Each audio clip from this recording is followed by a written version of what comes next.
Tactique du diable de Clive Staple Lewis, deuxième lettre.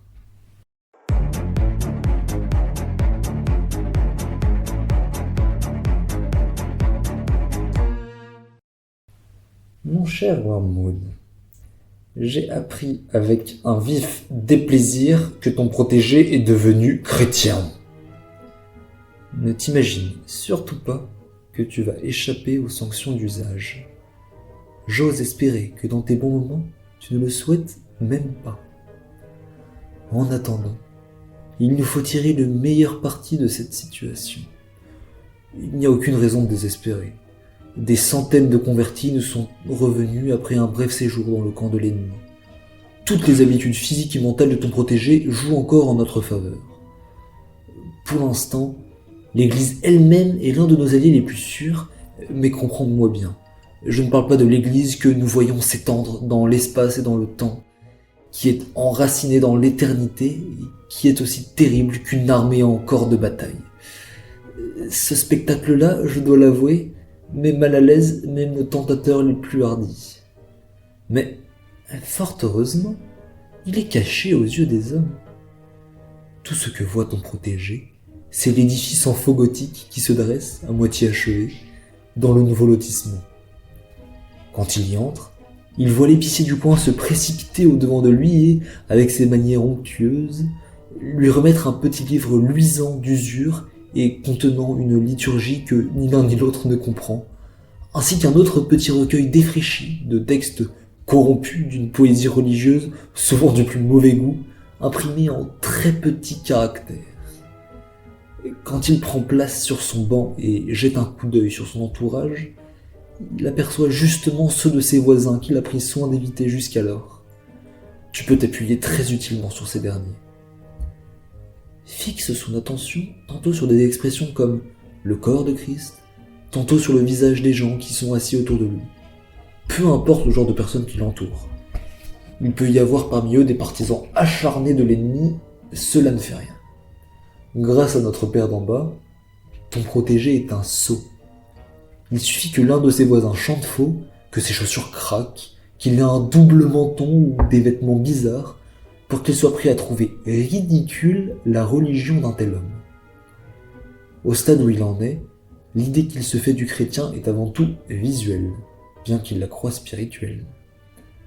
Dans son imagination, il voit des toges, des sandales, des armures et des jambes nues, et le simple fait que les autres gens dans l'église portent des vêtements modernes est pour lui, bien qu'il n'en soit pas conscient, une réelle difficulté. Veille à ce qu'il n'en devienne jamais conscient. Ne lui permet surtout pas de se demander quel aspect doit avoir le chrétien. Pour l'instant, maintiens le flou dans son esprit et tu auras toute l'éternité pour t'amuser à lui apporter le genre d'éclaircissement que l'enfer peut fournir. Exploite à fond chacune des déceptions et des contrariétés que ton protégé ne manquera pas d'éprouver durant ses premières semaines de vie d'église. L'ennemi permet ce genre de déconvenue au seuil de chaque nouvel effort humain.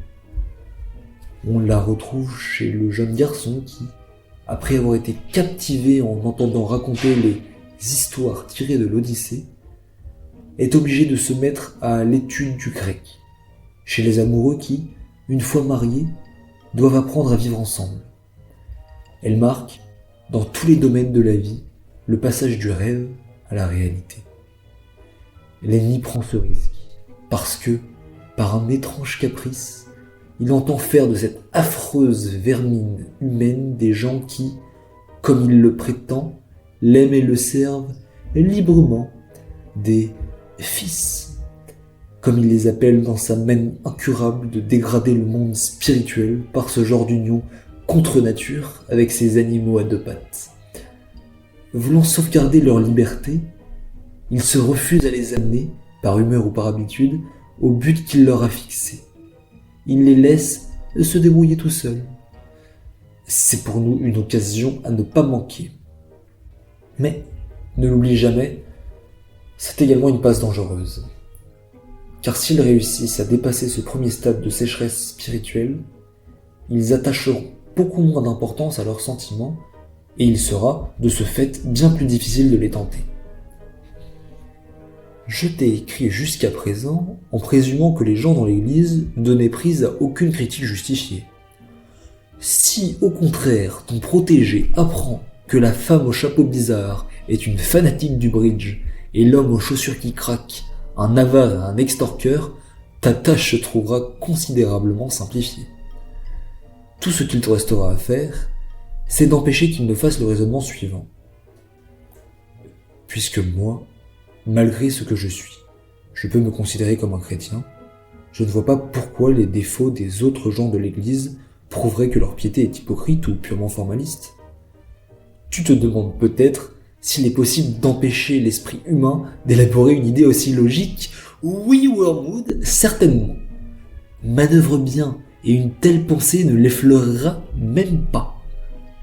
Il n'a pas été assez longtemps dans le camp de l'ennemi pour avoir pu acquérir la véritable humilité. Ce qu'il dit, même à genoux, de son état de péché, il le répète comme un perroquet. Dans son fort intérieur, il a la conviction qu'à la suite de sa conversion, un important solde créditeur figure à son compte dans le grand livre de l'ennemi. Et il pense faire preuve de beaucoup d'humilité en condescendant à s'asseoir sur les mêmes bancs d'église que ces gens ordinaires et prétentieux. Maintiens-le dans cet état d'esprit aussi longtemps que tu pourras. Ton oncle affectionné, Screwtape.